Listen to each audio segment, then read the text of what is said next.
It's nice to be with you. I was teaching over the weekend, and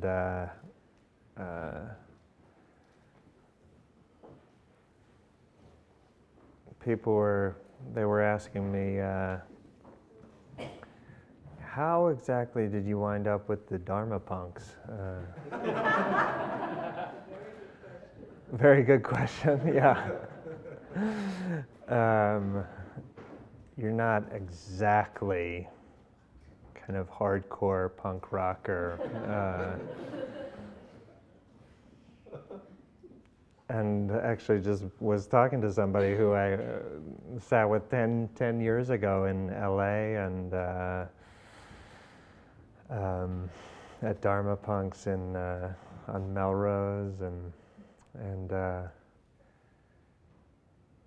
yeah, I don't know. I just a friend brought me to know one of Noah Levine's groups, and I just kind of was very sincere and sweet, and I just kind of stayed. So anyway, so we're making our way through the Seven Factors of Awakening, which are considered a kind of the fruition of practice, meaning this is like the outcome of practice. This is one of the ways a mind can be free, is to be kind of basking in these seven factors.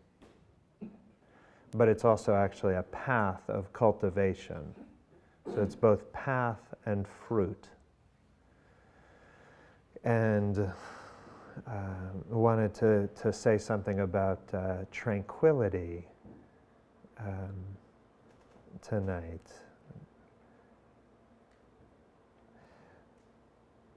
So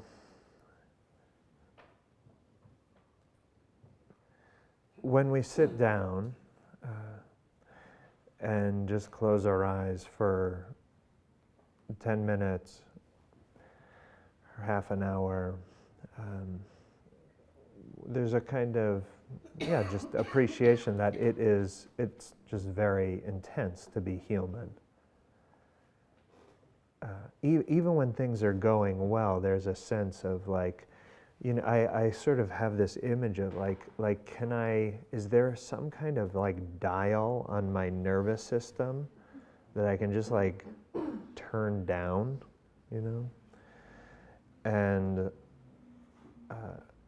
the Buddha said that it can feel kind of like, the life can feel like being in something like a blizzard, with all of the senses being touched all of the time.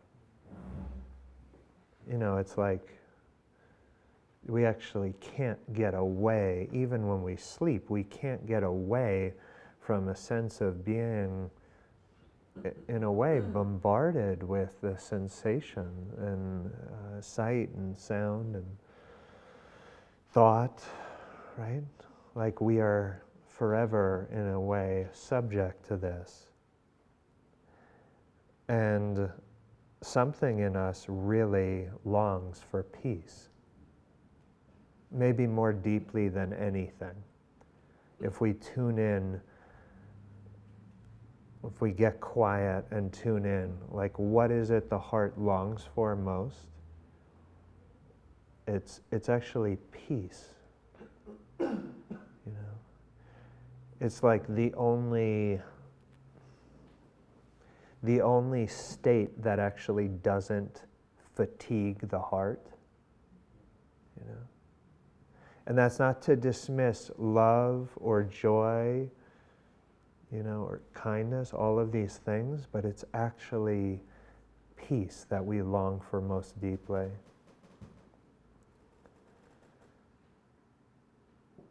I remember, this is some years ago, I was at a day-long that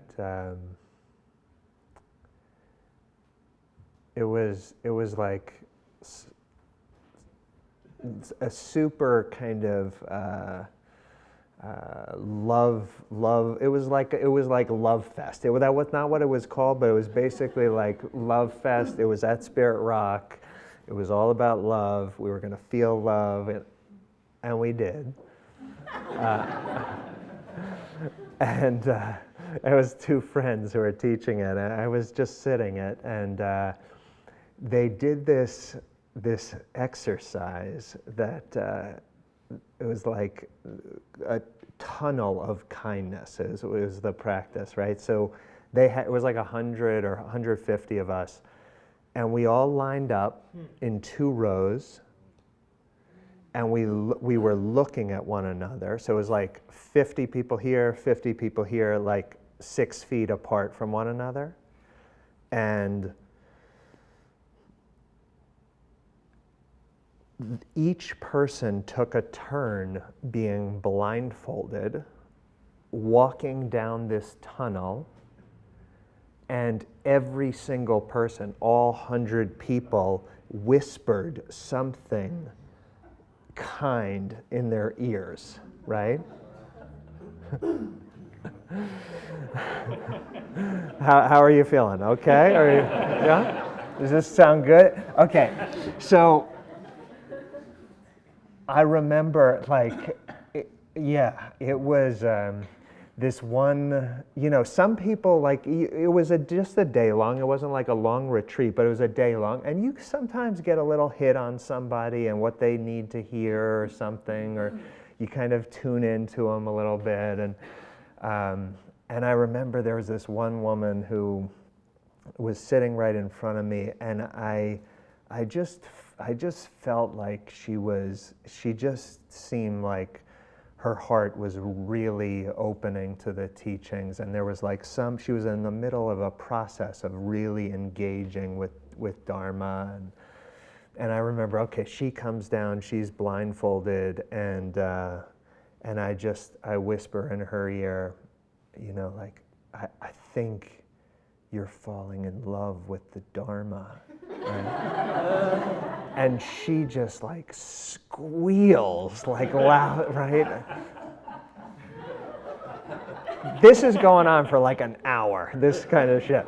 So I walk down the aisle, then it's your turn to walk down the tunnel, the aisle, right? And it's like, and some people just said, pretty, kind, but just like generic things, may you be happy or something. But some people were like kind of psychic, and they sort of knew what my problems were and knew like some of the goodness in my heart, and they just like said, so okay, we get like through with this, and the place is like just bouncing with like love and kindness, and it was very beautiful. And the realization was like, as much love as there is here, a part of the heart just longs to be at peace. And that in that kind of jubilant, almost, like, just intensity of the love, which was very beautiful and has like an honored place in life. But with that, even all of that didn't actually fully satisfy the heart. And the Buddha, in celebrating happiness, said that it is actually peace, which is the highest happiness. It is only peace that, in a sense, doesn't fatigue the heart. And so the cultivation of peace, of tranquility, has a kind of honored place within Buddhist practice. And so as we look inwards, as we discover our inner life, what we often find is, yeah, it's intense to be human, but the way that we manage intensity is like on top of the intensity, we actually try to quell it, to manage it with more intensity, you know? So it's like, okay, we had some really intense experience or a long day with a lot of emotionally evocative day or something. And then what's the tendency? Like usually that's the last time we want to sit and meditate, right? Or be quiet. It's like the reverberations of the intensity beg for more intensity. Right? So we do something more. We like add more stimulation in. We like more input, something else, right?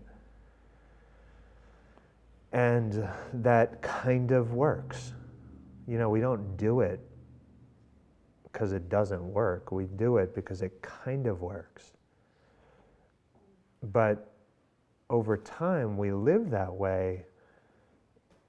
We're really living, in a sense, in this kind of frenzied state, you know, of always trying to like modulate the intensity of life with more intensity.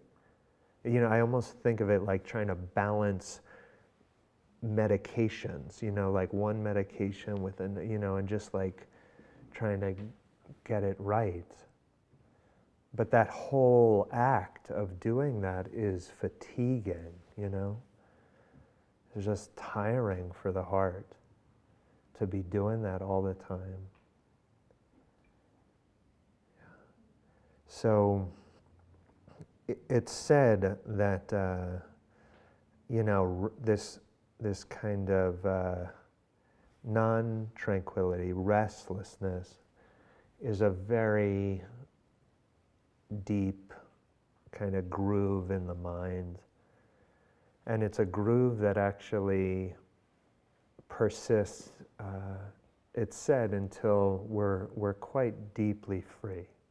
That this is like one of the last things to go. As we let go of causes of suffering, restlessness is one of the last things to go.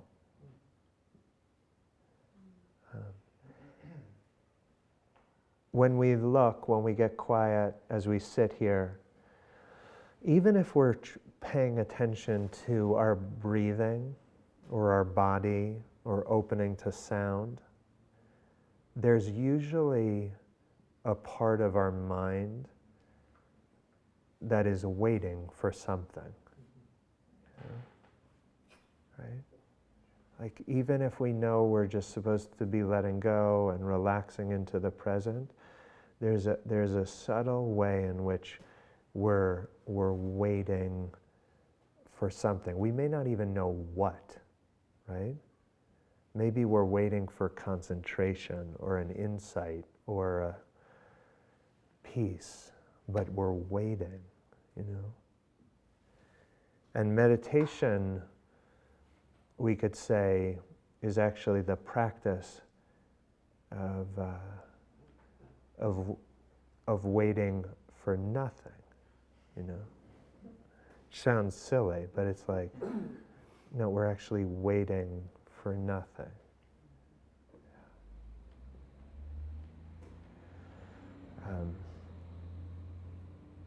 The cultivation of some tranquility is real important, I think, in helping us to open to experience, because you know, teachers say all the time, open to your experience, open to your experience, include this in the heart. Awareness can hold this, awareness, you know, like is bigger than this. We say all this, and yet when we're amped up in some way, it's very hard actually to include more in the heart, you know?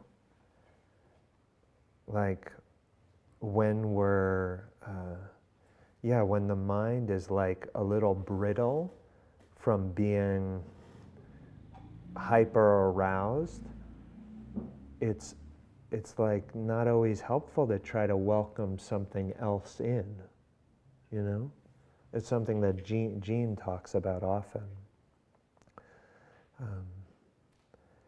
And this, this state of being kind of hyper aroused is, yeah, it makes the world feel wrong, even if it's actually okay. You know, it actually transforms how we really feel about our lives. And so,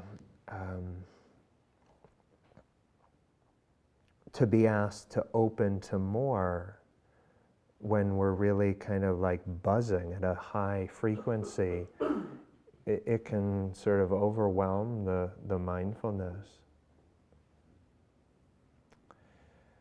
Suzuki Roshi, kind of Zen teacher, has had a lot of influence on certain San Francisco, but Zen more generally, and Buddhism in the West, really, said that the way he defined mindfulness was soft readiness, you know, which is a very beautiful way of thinking about the practice, a soft readiness. You know. And it almost, some measure of tranquility is so helpful to be soft, to be ready to actually experience life.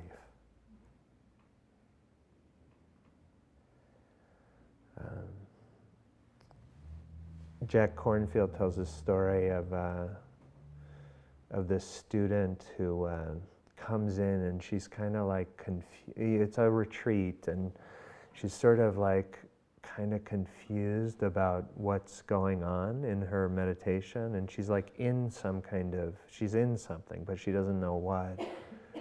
And they're like trying to puzzle it out, and like kind of, you know, she's in a teacher interview, which you have every couple days on retreat, and talk about your practice. And so Jack is like trying to puzzle it out with her, like what's going on, what's the problem, what can we do, how do we troubleshoot, and it's like not going anywhere. And then at some point she's like, oh, you know, I think I might know what's happening. I think I'm calm.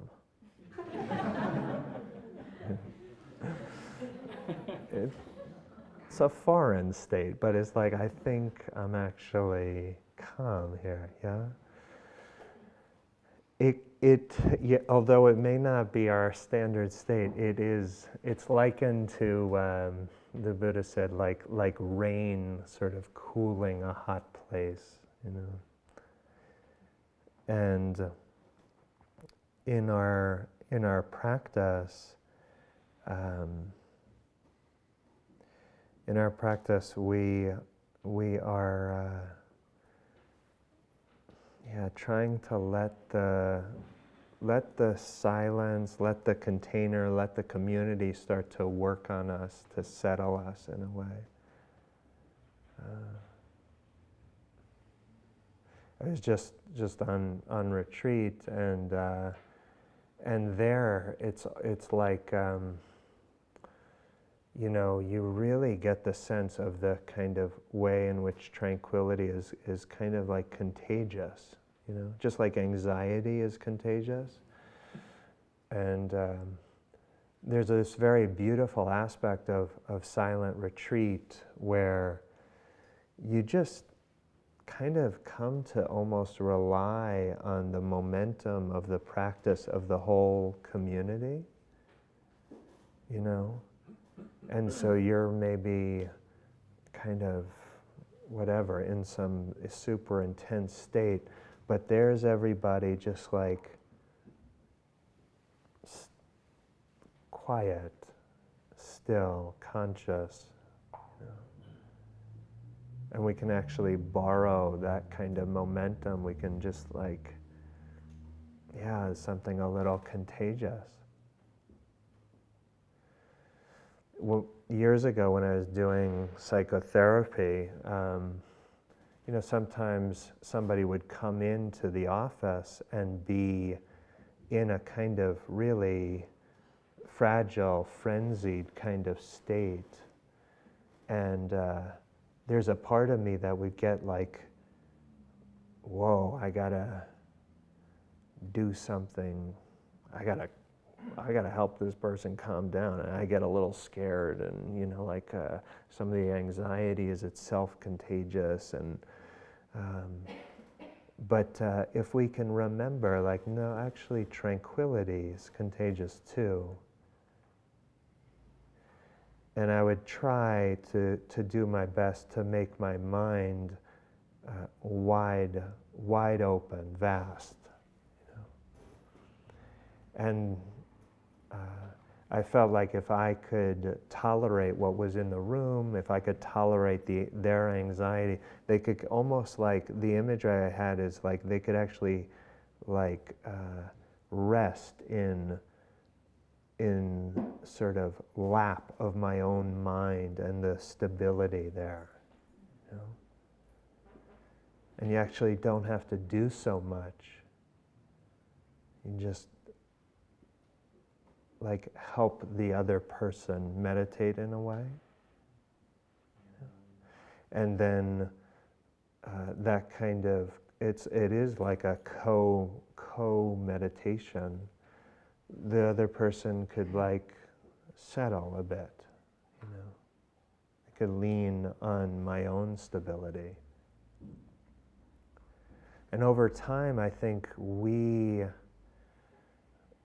start to develop that some of that same capacity to soothe ourselves as this like body of Dharma understanding and wisdom and kindness grows, as that kind of like becomes this more lived feeling thing in us, like as that comes to life, this whole body of associations and all the breaths that we've taken and all the times that we've settled and the peace that we remember. It's like we actually start to be able to bring some of that same stability to our own experience.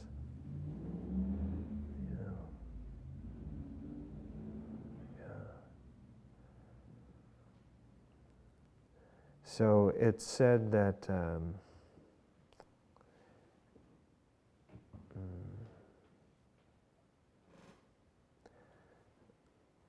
the development of these seven factors is the two main ways the Buddha highlighted for the development is through careful attention and spiritual friendship. Which is maybe alluding to this, the way we lean on each other when it's like more than we can handle. Thich Nhat Hanh recommends, like, you actually just go sit next, like ask a friend, like just go sit next to them. Go practice and lean on their stability for our own. So next time, in 2 weeks, I'll talk more about some of the.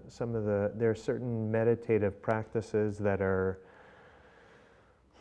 more activating, and some that are more tranquilizing, and we'll unpack that and continue with the topic. So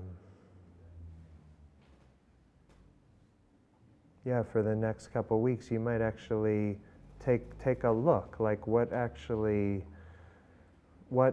supports tranquility in your life, and what feels like piling intensity upon intensity. Yeah. All right, so let's just sit for a moment.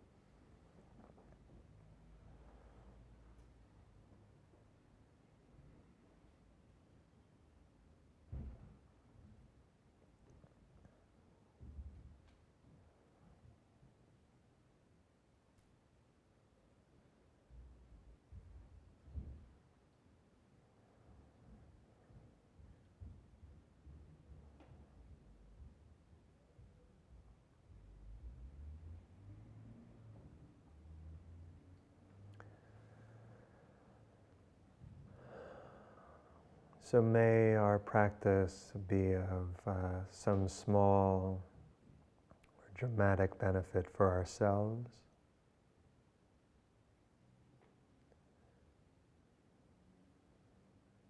And may that benefit, may that goodness actually overflow the bounds of our own heart and spill out into our lives. So that we ourselves are a cause of some measure of peace in the world, and joy, and less suffering.